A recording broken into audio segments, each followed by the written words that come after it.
Good afternoon, everyone. Thanks very much for joining us today. It's great to see such strong interest in this seminar and in the business presentation element of the competition. For those who don't know me, I'm Elliot Brinkworth. I'm Deputy Chair of the Formula Student Organising Committee. I've competed in Formula SAE and Formula Student in the past, in the year 2000. And one of my roles when I was competing was delivering the business presentation. So I've been where you are, and you've got my sympathies. But subsequently, further to competing, I've also been a judge, and I moved up to being head business presentation judge for 3 years. So I'm sort of delighted to get re-engaged with this part of the competition.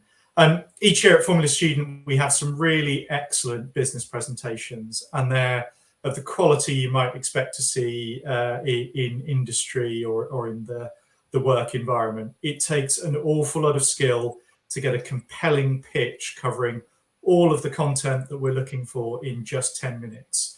And it really is pleasing to see those high quality presentations.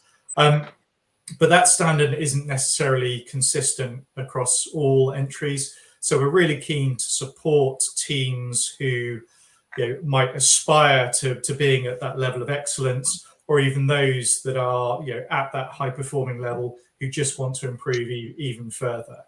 And so why does this matter?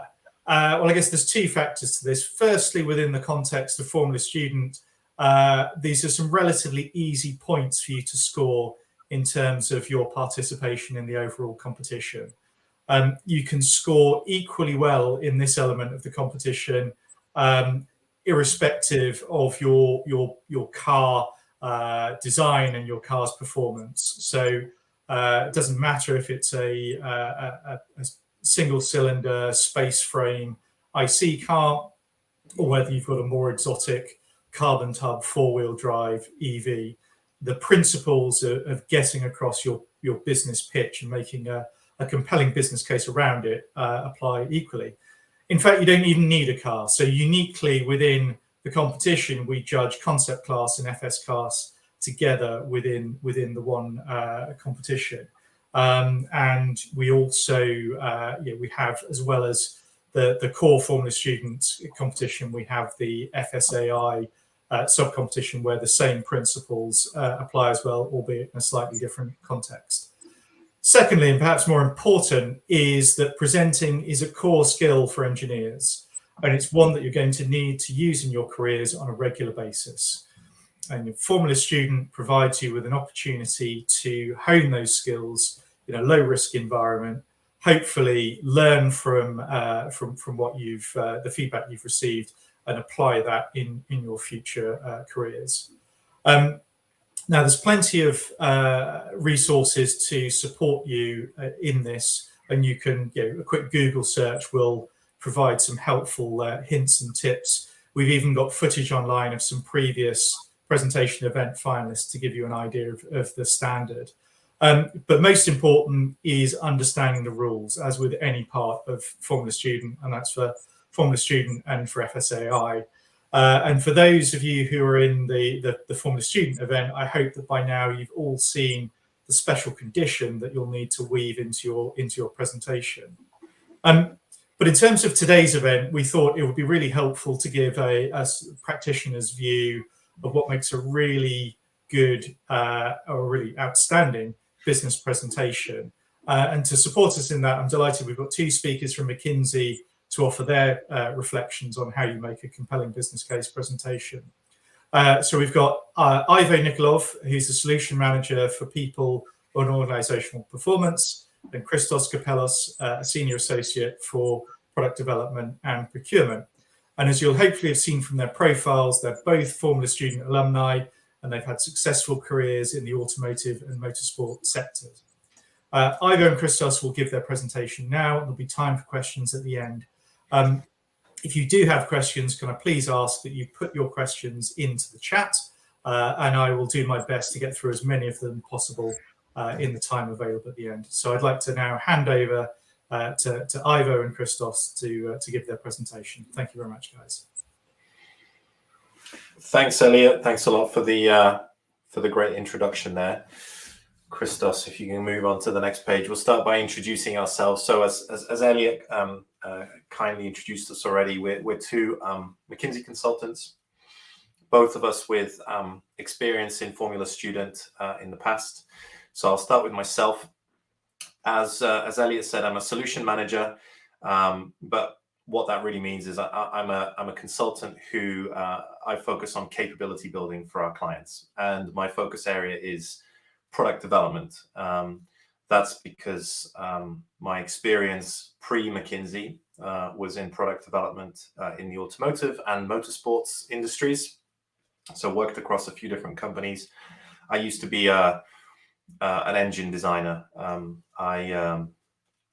After Formula Student, actually, I thought I would go into chassis design because that's what I focused on when developing our car back in 05 and 06. But then I actually ended up getting a job at Ricardo Consulting Engineers, working on engine design, and that put me on a path then for the next 10 years, developing engines first for Ricardo's clients, including working on the McLaren engine, the basis of which is still used in all of the McLaren road cars, their twin turbo V8. Before then moving on to Mercedes high performance powertrains and working for a couple of years on the old V8 naturally aspirated engines. And then really devoting a large portion of my time when I was working at Mercedes to developing the V6s that are still in the back of Hamilton and Hamilton's car and gosh, what's his other teammate now? I'm so used to saying Bottas, but anyway, still being used to this day. Before then moving into McKinsey, and I worked for quite a few years as a operations consultant, focusing on helping our clients either develop better products or improving their product development processes. So that was my specialism, and now I help with product development capabilities. And I'll hand on to Christos to introduce himself as well. Sure, thanks a lot, Ivo. Hi, everyone. I'm super excited to be here, and I'm really looking forward to a hopefully very insightful session for you all. So a few words for me. I'm a consultant. I'm based out of Munich office, but I come originally from Athens, Greece. This is where I studied. I studied mechanical engineering, and like Ivo, I was mostly interested in the aerodynamics part, and this is how I got involved first through the team that we had back then. And after a few years, I also had the opportunity to be as a judge, which was a different experience, but I think equally rewarding and exciting. So before joining McKinsey, I spent around 5 years in the automotive and motorsport industry. As I said, I did a lot of aerodynamics and specifically simulations, so CFD, for all of you that you know the field. And after these years, I did the switch at McKinsey, and I'm basically now focusing on product development and procurement as well. So I'm mostly working on projects in many different industries. Of course, automotive is one of these, and I'm supporting our clients into solving, let's say, their toughest problems in this field. And I think I'd just like to mention these two aha moments because I guess all of you are engineers. I was also an engineer. I still feel I am. And one thing when I switched to consultant, I think these problem-solving skills that we get as engineers is very strong, and we can see this because in the end, consulting is basically problem-solving. So first thing I got really, let's say, impressed that basically as engineers, we are one of the best problem solvers out there. So it's great. And secondly, I thought that I would never talk about CFD again, or computational fluid dynamics or aerodynamics, but in the end, there are always problems in all sorts of, let's say, of industries and areas. So there is always, let's say, a need for many different specialties. So these two were, let's say, aha moments when I switched from engineer to consultant. And I think with this, I would suggest to see first of all what we have for today. So Ivo, if you want, you can walk us through.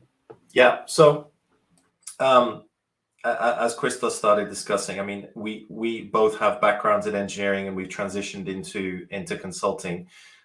We're in positions in consulting at McKinsey where we continue to use a lot of the fundamental engineering know-how that we've developed during our time in industry. But the consulting role puts us in a position where we have to work with our clients, we have to work internally with our colleagues, and really learn to communicate complicated concepts in a clear and effective way.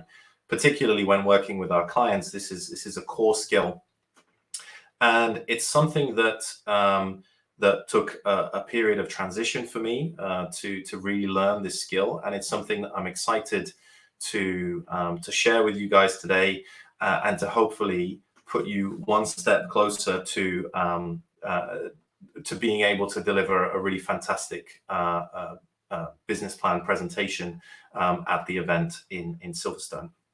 So we'll go through a few points today. Why is the business plan presentation an opportunity that you really need to embrace and put a lot of your time and effort behind? Then, given the constraints that you're operating under, how do you achieve clarity and impact in that presentation, and in general with any communication to others? We're going to share some tools about translating ideas, concepts, data, and putting it onto paper in a clear way, in a way that really helps to pass on the messages that you want to pass on. And then some tips for delivering your presentation effectively on the day, because in the end, the written word, your presentation document, which you'll probably spend a lot of time and effort putting together, is only the canvas that then you have to work on the day and really nail the final presentation. And then, of course, we'll have some time for your questions at the end. There's a chat function that you can use in order to communicate your questions to us. All right, so let's get going. A little bit of an intro, building on Elliot's words at the start. You hopefully will be familiar with the rules that outline the requirements for the business plan presentation. And we have a couple of excerpts here from the rules that really talk about what the objective is and also some of the constraints that you're operating under. So firstly, what's your objective? Well, it's to help evaluate the team's ability to develop and deliver a comprehensive business model. So you're going to be talking about why your vehicle and the business model and a business idea that is around your vehicle and your design could become a rewarding business opportunity. That's really that's the core message that you have to deliver in the presentation. You'll be competing against Class 1 cars and also Class 2 concept cars. And you'll be doing this in the form of a role play. So you represent your fictional company, your employees, owners of the company, and your audience are potential investors or potential partners that can invest money in and turn this fledgling business into a reality. So as Elliot said, it's unique in that the actual quality of the car, the performance of the car on track, is not relevant to the business plan presentation judging. And Elliot also mentioned the special condition. So this year it's about the carbon impact of the vehicle, and that's something that you have to put in place. So these are all kind of hygiene factors and setting the scene for what the presentation is going to be about.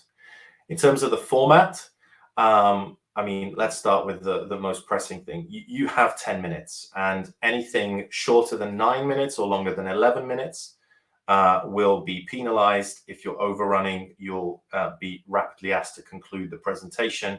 And obviously, that's not great because there'll be key information that's missing. So you have a very narrow window that you have to aim for of 10 minutes. You also have limitations on the number of people that will be presenting, practical limitations, and you'll have the opportunity to be asked questions at the end for which you have to prepare. So those are the sort of main constraints that you're operating under. What does that actually mean for you? We move to the next page. You can treat this almost as a standalone competition within FS UK. You have to approach it as an elevator pitch. So you have to be very concise and well structured and have a clear message. Trying to put too much detail you'll run out of time or lose your audience. And of course, you have to put yourselves in the shoes of your fictional target audience of investors and really think carefully, what is it that they are going to want to know and understand about your proposal, and make sure that those key questions are answered. It's not an easy task. And so my advice at the very start would be, don't underestimate the value of the points on offer, nor the challenge of doing this well.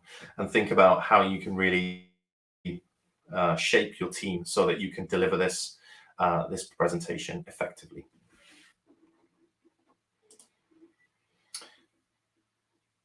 Okay, so we'll move on a little bit and start thinking about what are the key elements that are going to drive to a clear presentation. We'll start with a couple of different messages. So take a listen to this. Joanna called. She said that she can't make it to the meeting on Tuesday at 3 p.m. Any other time this week would be better. Monica said she doesn't mind moving the meeting either, maybe to Wednesday or Thursday, but not before 10:30 a.m. And Stephanie said Claudia won't be back from the US until late Wednesday evening. The conference room is already booked for tomorrow, but it's available on Thursday from 11 a.m. What do you think? Christos, what do you think? To be honest, I have no idea. I think we've heard this message quite some times, but it's hard to understand what was the actual point of this message. Yeah, there's a lot of data, a lot of information, and no real message, no real way to unpick that and figure out what is actually the point of what's being said. Let's have a look at an alternative way of making that statement. So we could just say, let's reschedule to Tuesday meeting. Let's reschedule the Tuesday meeting to Thursday at 11. That's a time that's better for both Joanna and Monica, and Claudio would also be able to participate. In terms of the person receiving that message, that's all of the information that they need. They just need to know it's got to be at Thursday at 11. The person delivering the message has clearly thought about it, has found a solution, prioritized what information needs to be given, structured the message, and also synthesized it. Said, okay, what's the so what to all of the information that I'm passing across. And we today want to go through a few of those points. So we want to talk to you about prioritizing. What is the most relevant information that you need to get across in your presentation? Structuring, how do you structure that information? And how do you create a story out of that information so that your audience can follow your argumentation logically and understand your messages? And then how do you synthesize? How do you go from just information and facts to information facts that lead to a message and influencing people towards taking some kind of action or coming towards some kind of conclusion? So I think we can start with the prioritization. And I mean, in the beginning, I also had a lot of problem, right? Because you had me working on this presentation, or in general on your teams for so long, and you have so many details, right? So you have this tendency to present all of the details that you want in the most, let's say, compact and efficient way. But however, you still need to prioritize. And there is a method that it's been out there for a long time. It's the 80-20 rule. I think it's a favorite saying by consultants, which basically says the following, that if you focus only on 20% of the input, so this might be data, details, but I don't know, it can be some other thing as well. So if you focus on 20%, you can still get 80% of the final output. Now, if we take this analog to your presentation, what we basically say that by presenting 20% of the most important details you have, you can still have 80% of the totality, let's say, of the story that you want to convey. And then, of course, you can then decide which kind of information you still need to add on top so that you reach let's say, the totality of the story to 90% or 95 or even 100%. So basically, by focusing on the very, very key points and by implementing this top-down communication that we also typically use and we will discuss in a bit, you can have a very clear and structured message, and then you can still have at least 80% of your message coming through the audience. Now, the keys to success here is, first of all, to identify these key messages. So it's really important that you see all the details you have and really understand which of these are the important ones and let's say the must-have in your presentation. A way to do this is by putting yourself in the audience and see, what does my audience want to hear? You're not there, of course, you're there to present yourself and your work, but in the end, it's the audience that kind of, let's say, says what they want to hear or sets the goal for this presentation. So think about your audience and use this as a prioritization tool to select the key messages. And finally, be clear and be simple. The simpler you are, the better. And I think a good test to do this, and we'll discuss again in a later stage of this presentation, is to basically present your idea to somebody that has nothing to do with your work. So they're listening to Formula Student for the first time, or to your team, or whatever you want to present, and then see how they react. Because that's a good test to see how simply you really present your thoughts. And in many cases, you will see that they don't understand anything. So you need to kind of reiterate and try to simplify a lot your message. So it's not trivial to do this. However, it is possible. And also a good way to do this is to also have structure. And for structure, we come to the next point, which is the overall, let's say, top-down communication. Let us take a step back first and discuss a little bit about these two ways that you can communicate a message. Both of these are very good. Each of these is suited for different, let's say, purposes. What you have on the left is the so-called argument structure or deductive reasoning, or what we say bottom-up.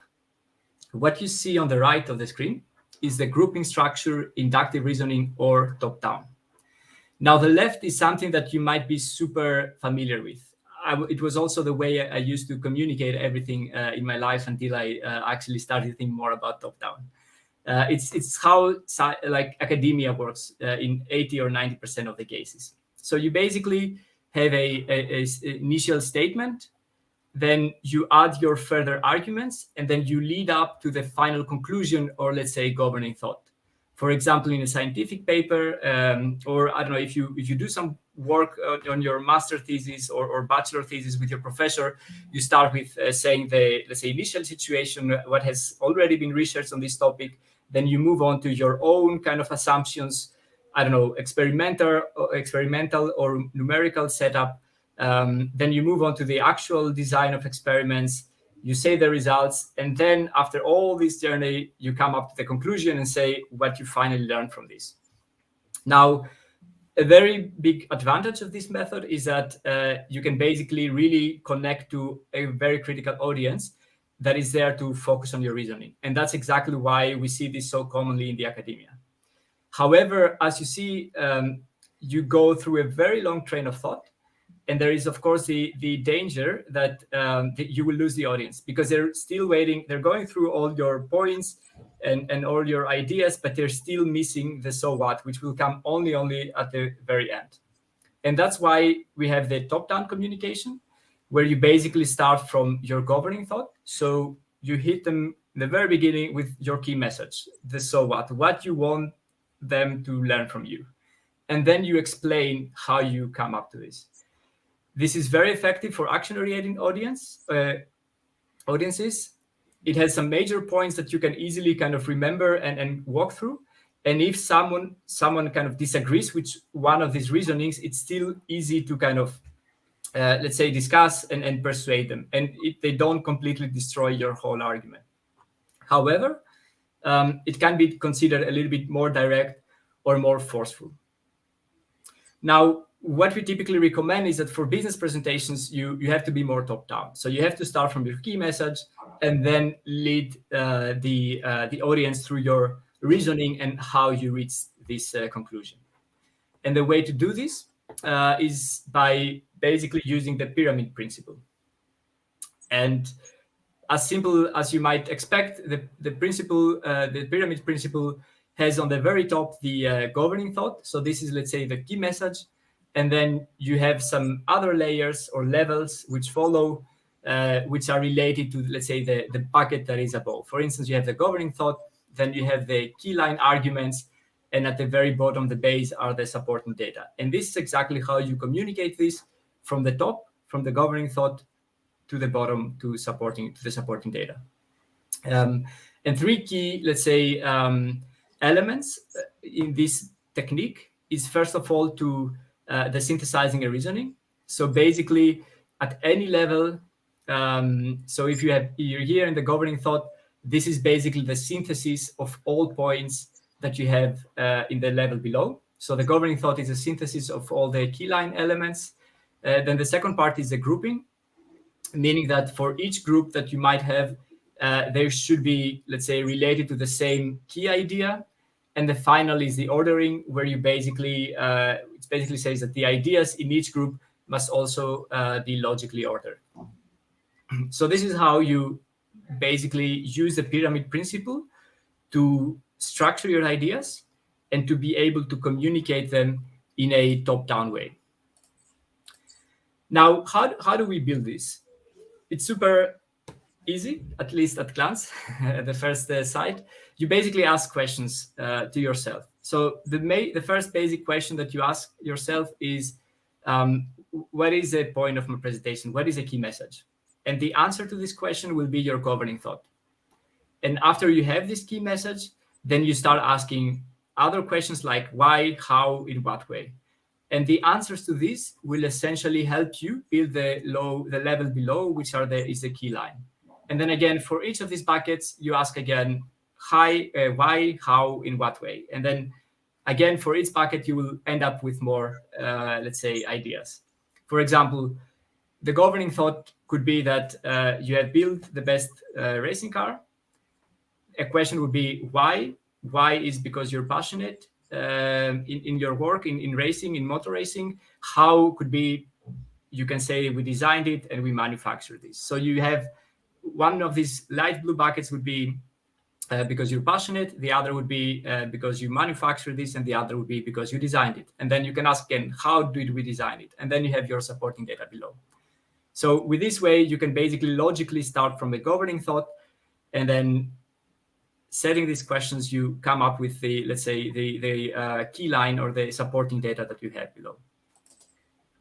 Now, a very important point is that when you're doing this, and essentially when you're designing this for your own presentation, just forget PowerPoint or any other slide making tool you have.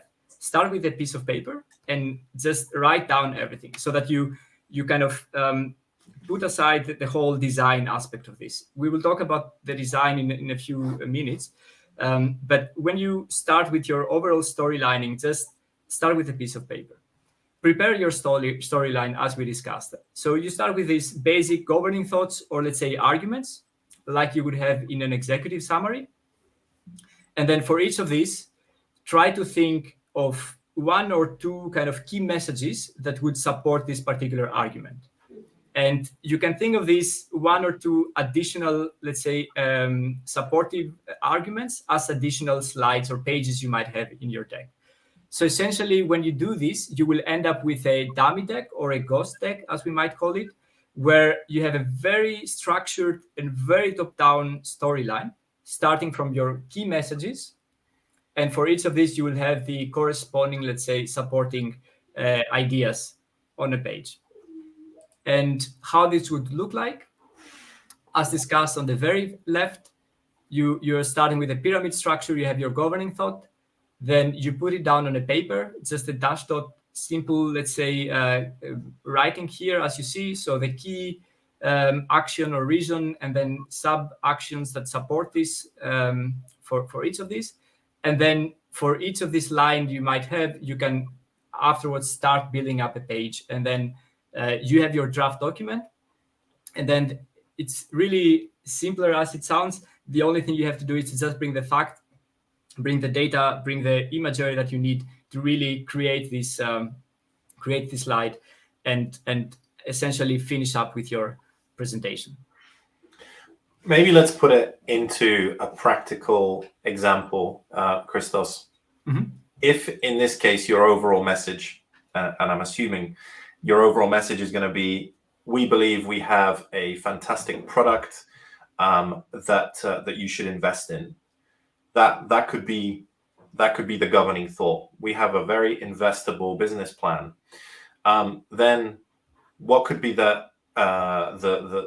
subline reasonings for that? One maybe could be, we've explored the market and we've found a niche that we're fitting into, where we believe we have a strong customer base and no direct rivals. And then you present one page which shows that argumentation. Number two could be, we have a design which is very cost effective. So we believe that with our sales projections, we're going to be able to make a fantastic, a really sustainable profit on our product. You have one set of evidence to show that, and then so on and so forth. That's great.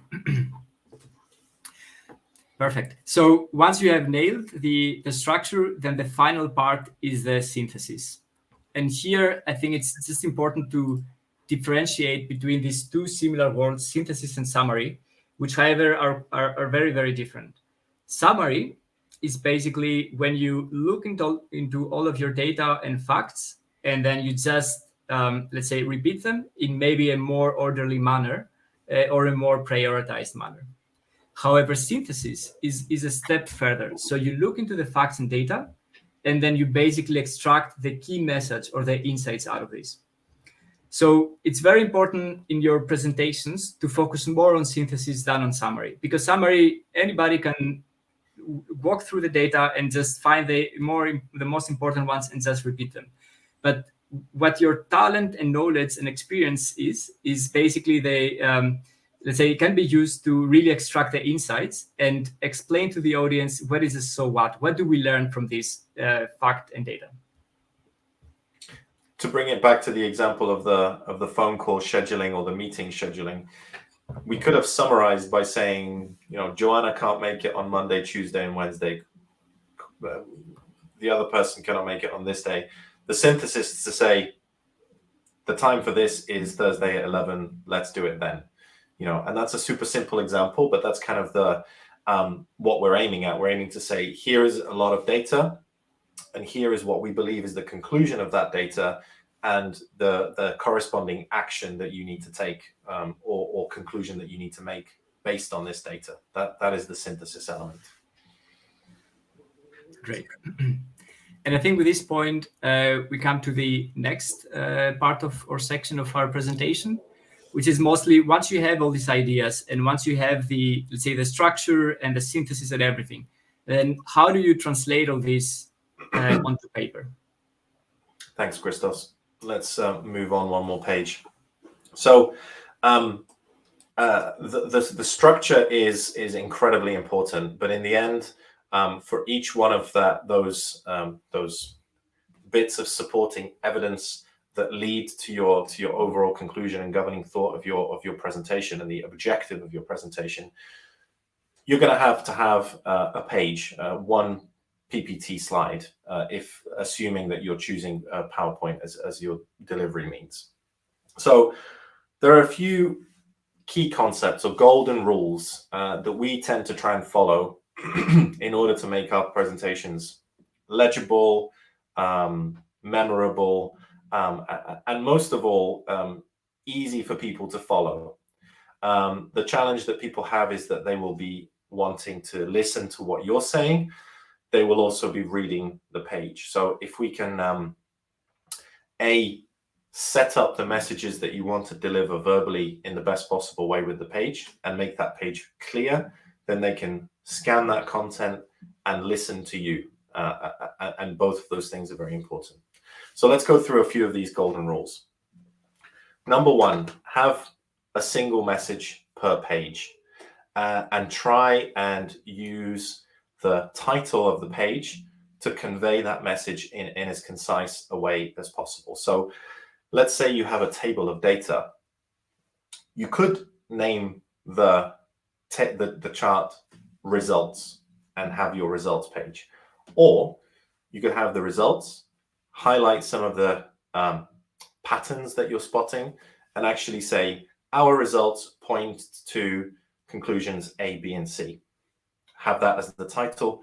People immediately, when they're looking at the data, they start to see what it is that you're pointing them towards. And you can even go further and have a so what. So actually take the data, synthesize it, and have a message to say, we have found that pattern in our results.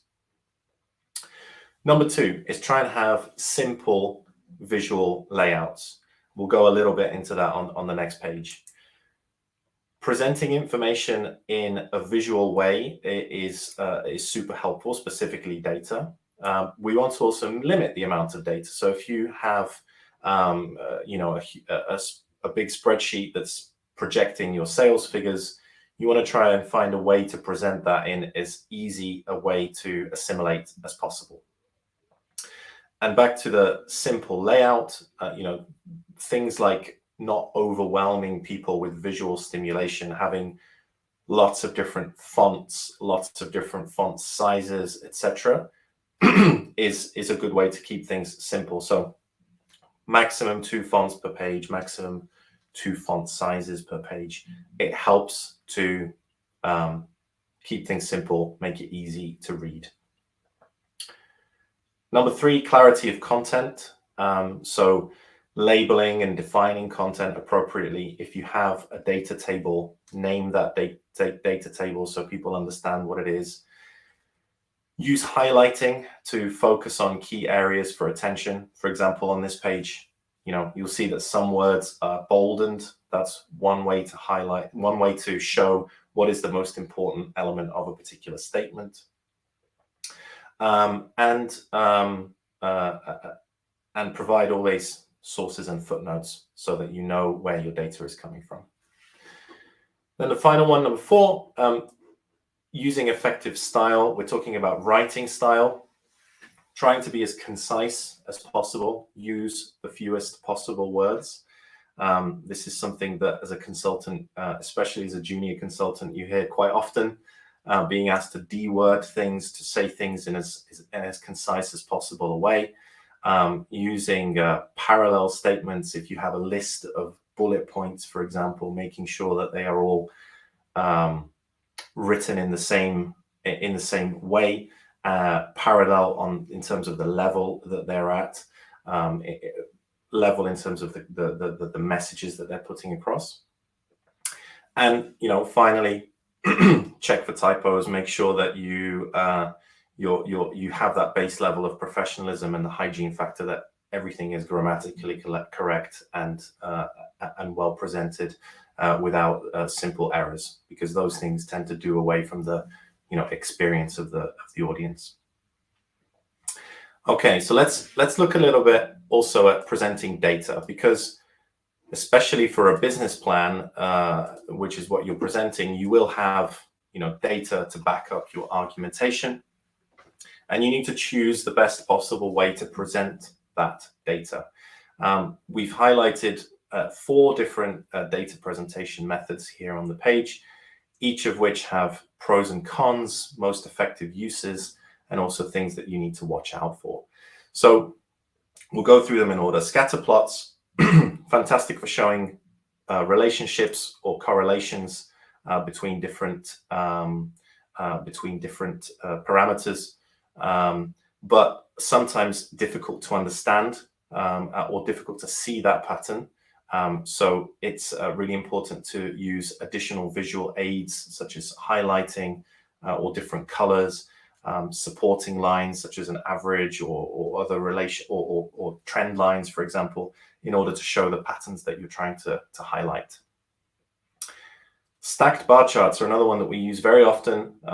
Let's say development of margin or cost of a product through its lifetime, often used with a bar chart because it clearly shows the different categories within one number.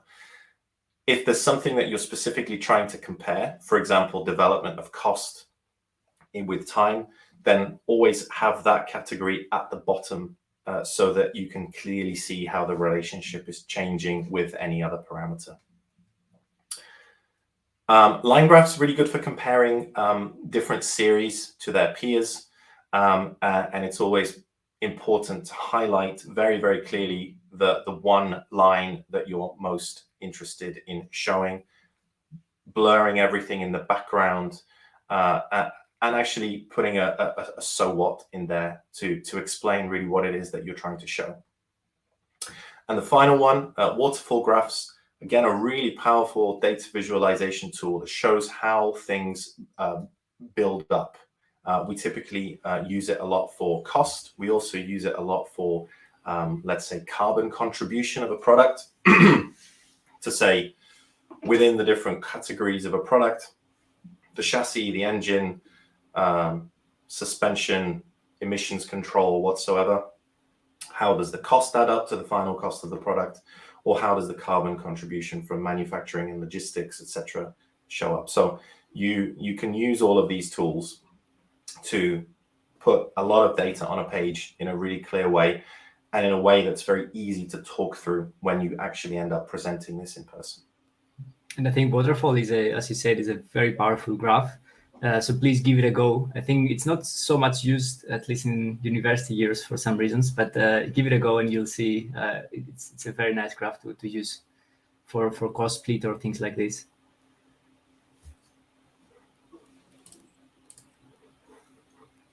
Great. So now we have done the structure of the presentation. We have managed to, let's say, visually put them nicely on the page. And the question is, how do we deliver the presentation? First of all, I'm not sure if you have to wear a suit. I don't remember, to be honest, but be dressed sharp. I mean, maybe not a suit, but at least wear your good clothes. But first of all, before you start your presentation, I guess you will have multiple presenters, right? So define your roles. It's very important that everybody's aligned beforehand and you know who has to present what. In this way, you will avoid this awkward, 20 seconds where nobody speaks and everybody looks at each other. Secondly, write a script maybe on what you want to say, but also be careful and don't learn it by heart, because then it will sound very like fake or like it will be a robotic delivery. What I usually do is for each of the pages that I have to present, I have this dot dash of the key messages and the important things that I need to cover. And when I practice, I do kind of work my sentences and the words. But when I see that I tend to repeat a lot myself time after time, then I stop, because it means that I know what I have to say. So I just let a little bit of improv in the presentation so that it sounds a lot more natural and human. Number 3, practice a lot. As we said, practice on your own, practice with your teammates, practice with other people that have no idea about the Formula Student. It's important to play with your presentation across different audiences. And then even more important, collect feedback and then try to incorporate it into the document and your delivery. So once you have this, you're prepared, then the question is, what do you do now during the presentation? The intro of the presentation, so the introduction, is one of the most important parts. It's let's say, the key section in your presentation that you need to win your audience. Think about a concert of a rock or pop band. In the beginning, they start with one of the strongest songs, right? So they don't start with a mellow ballad. They start with, let's say, the hardest, most dancing song ever. The reason for this is because they need to get the attention of people. So it's similar in a business presentation. And a way to do this is to focus on 4 things. First of all, state your purpose. State what is the reason for your presentation and what is its goal. Secondly, say what the audience is going to gain out of this. So why should they stay there for 10 minutes and listen to you? Don't forget, this is very important. Number 3, go through the key points that you want to cover in your presentation. And number 4, go through the process on how you're going to present this. I think especially nowadays where we're being distracted super easily by our phone, emails, whatever, it's very important to do such an introduction, because then all of the audience are aware of how your presentation is going to kind of evolve. And then they can easily be being oriented in case they get lost or they are being distracted. So doing such a strong introduction is very important. And it also will help you with your overall confidence and physical appearance. And now coming to this topic, there are people who are super confident. There are people who have a huge stage fright. I think everybody can do presentations. And it's important, first of all, to kind of turn off your internal critics. So feel confident and feel that you have worked so much for this and it's your time to shine. So just go for it and don't be scared. Nobody's judging. You're there to really do your best. So bring this enthusiasm and also smile. It's also very, very important. Now, secondly, be on time. I think it shouldn't be there, but there are a lot of people who are late. Of course, this can be also there might always be reasons to be late. But yeah, please try to be on time. In case you're late, also apologize, which is another thing that people forget sometimes when they're late. So just apologize, maybe explain why you're late and go for it. But one more important thing is if you're earlier, you can also get more familiar with the space. So with the stage or with the room that you are presenting. And this is also important because you also start getting this confidence, right? So you can walk a little bit to see how it feels. And then when you start, it's not that you're just being dropped in a random foreign, like alien place. You know already the space, and then you just go for it. Start confidently. You can either crack a joke. It depends on the presentation you have, but always smile. Specifically about the joke, what I've noticed is that usually when we have a joke before starting the presentation, we all laugh, right? And then it kind of takes away this, let's say, initial stress that you might have. So maybe cracking jokes before starting the presentation is also a good advice. And then more about the posture and the voice. First of all, try to vary it a little bit, the loudness of and the tone of your voice, so that you don't come out as being boring. And secondly, so that you can use this as a tool to kind of emphasize the important things that you need to highlight and you need to convey to your audience. And in terms of posture, I hope it will not be virtual. I hope you will be there. So always stand with your shoulders back and be open, and use also your hands to do some hand gestures or move around a little bit. You don't have to run from one point to the other in the stage, but move a little bit, because this way you can also channel a little bit your stress to a movement, which is something that is being perceived quite naturally from the audience. So try to be kind of open and of course smile, and then just I think this way you will always show confidence and that you're also enjoying the presentation. If you, the presenter, don't enjoy the presentation, then the audience will not as well.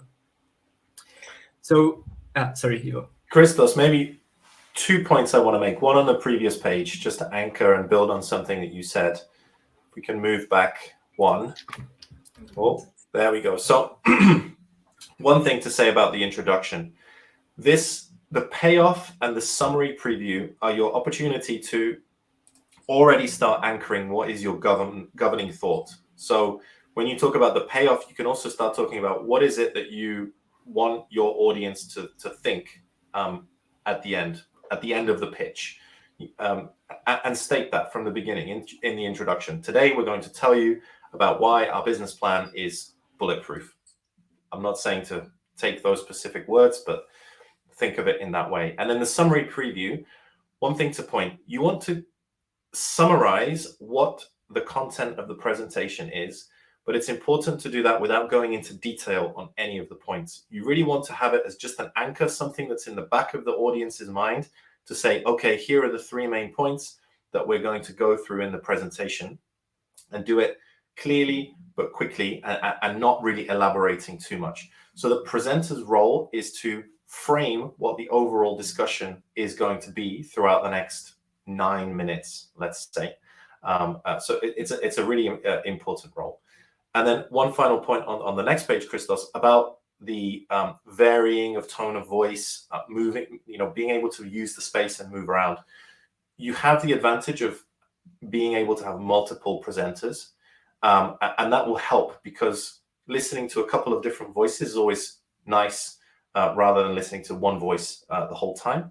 And also, by having different presenters, the audience's attention is being moved around. You guys can also move around and use the space as you wish, in order to kind of make it a more engaging experience for them. All right, thank you. So in the interest of time, let's summarize quickly. Summarize or synthesize? Bit of both, let's say. We've talked a lot about the structure of your document. That's a really important, because that's the canvas that you will then have to perform in front of on the day.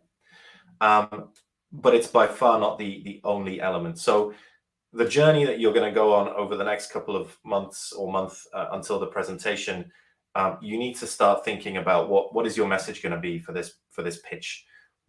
How are we going to convey that message with a convincing story? And what's the document going to be? How are we going to draft that document to make it convincing and compelling? You'll then hopefully start to present it. Use the presentation to solicit feedback, see what works, see what doesn't, and iterate. Finalize it, agree on your roles, practice your final pitch. Practice, practice, practice. We can't really say that enough. And then hopefully at the end, nail it on the day, and have a fantastic 10-minute presentation and good questions afterwards. One final thing. So if any of you are interested in McKinsey as your destination following graduation, or interested in exploring a career in consulting, we have some information, and this will be sent to you in the pack that you'll receive after we close. We don't want to spend too much time on that now, because we see that there's a few minutes left for questions, and we'd love to see as many questions as possible from you guys. So use the chat panel to send in a few. Great. Well, thanks very much, guys. That was really informative. I was scribbling away notes there. There's a few things that I'm going to sort of try and apply when I'm in similar situations, and might not be giving formal pitches, but nonetheless, just generally conveying points at work. That's really useful. And I particularly like the idea of channeling a rock band when I'm making presentations. I'll give that a try. That's the way to do this. We don't have that many questions in the chat at the moment, so please, for those of you who are in the audience, please submit your questions. But I think just to sort of start with, you've mentioned on a couple of occasions the importance about getting feedback as you develop your presentation. I was just wondering, based both in your experience of forming a student and in your subsequent professional careers, do you have any tips on who to approach for feedback on your presentation? I mean, yes, the obvious one would be academic staff. that you've worked closely with that are supporting your formula student effort. They would be a good one to begin with. Also, your peers, and presenting to them and getting their kind of unsolicited or unconstrained feedback on what works and what doesn't. I think the important element for me is to try and have a mix of people who maybe are familiar with the content and can give you direct feedback on details and whether you're presenting them clearly, but also talking to people who have never seen your presentation before and getting their feedback on, did they understand what it was about? Was it clear? What was the impression that they got from it? As a completely unfamiliar audience member, did they follow the logical reasoning of the presentation, and so forth? Christos, anything more to add? No, I totally agree. Maybe one more point. I think, of course, you can do this and present and then collect feedback, but maybe at the very end, you can also be more specific. And before you present, you say, hey, I want to present to you. Can you give me feedback on the structure? Or can you give me feedback on this particular point? So, I mean, maybe it's not something you should do on the very beginning because you need to get more general feedback, but it's also good at the very end to guide your audience on where you need your feedback, so that they can be also more focused on this. Yeah. And I guess you don't have to be constrained to your university or your team. You might potentially have kind of people, maybe sponsors or that kind of thing, who you could tap up, because they will appreciate what makes a good business pitch, and particularly where they've got people asking them for money. No, that's really helpful. Exactly. We've got a question here from Gavin in the OBR Autonomous team, where he's asked, is it effective to talk back and forth between presenters, or will that alienate the audience? So if we're talking about back and forth in terms of a discussion, I think that could be challenging, because it may be difficult to follow, and it's not necessarily the place. You're so time constrained that you really want to use that 10 minutes to effectively put across all of the arguments and messages that you need to. In terms of having multiple presenters and having people who specialize in a particular area deliver 1 page or 2 pages, then that's fine. That's what we've aimed to do today between Christos and I. As I said, it's nice to vary the delivery, and so we've split this 30-minute presentation across the two of us as well. Hopefully that answers your question, but if not, then please feel free to put a follow-up so that we understand it better. Christos, of course, if anything to add? No, I think you've covered it. Great. And we've had a question here from Abdul at NUS, the National University of Science and Technology, where he's asking, for the competition, can anyone make their financials strong by assuming any number of sales, etc.? So what is the criteria for judges to rate which company is going to be profitable? I think just from a competition perspective, Abdul, we provide a lot of freedom within the rules to allow you to set your own scenario in which you're pitching your business case. But to a certain, it does have to be credible. So you could potentially set out a scenario, a market gap, or that kind of thing, where it's easy for anyone to make a compelling pitch. But I think that the judges would perhaps look less favourably on that. They want it to be realistic. But I think, guys, from your perspective, the financials are a key part of this element of the competition. Within the time constraint, how do you think you best get those across?